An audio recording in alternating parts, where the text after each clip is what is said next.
We want in this new year to dream big with God. We want to set specific goals, and we want to take specific actions to move forward in those goals.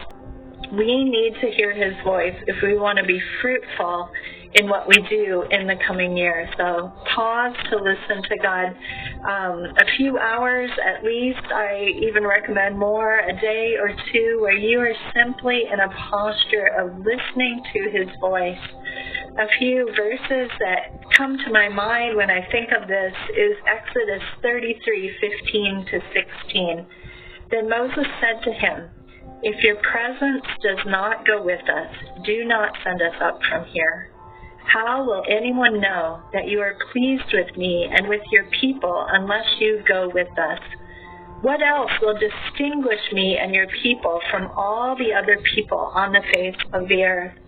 So before we take action, before we move forward, it is so critical that we seek the face of God, that we know that we are moving with him, that we are moving where he's telling us to move.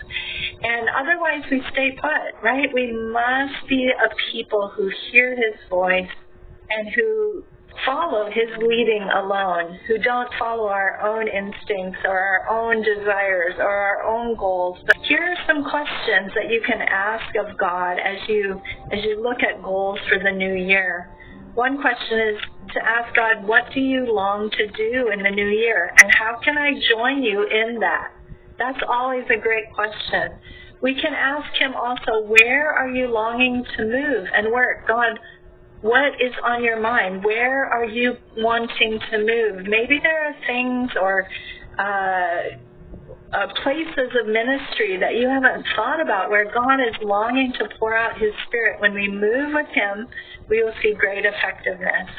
And then here's a question that I always ask God each year. What is the one thing that you want me to focus on this year as my top non-negotiable priority?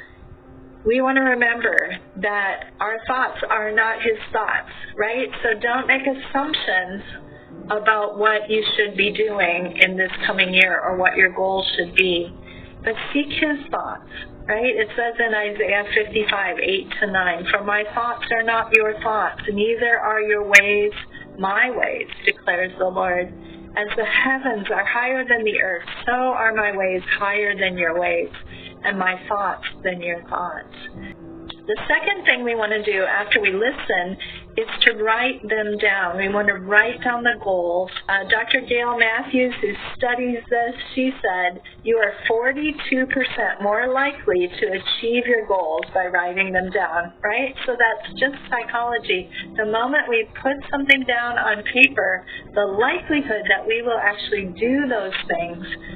And then the next thing that you want to do is you want to be sure to share those goals that you feel God has given you with others and invite their feedback and their ownership. You want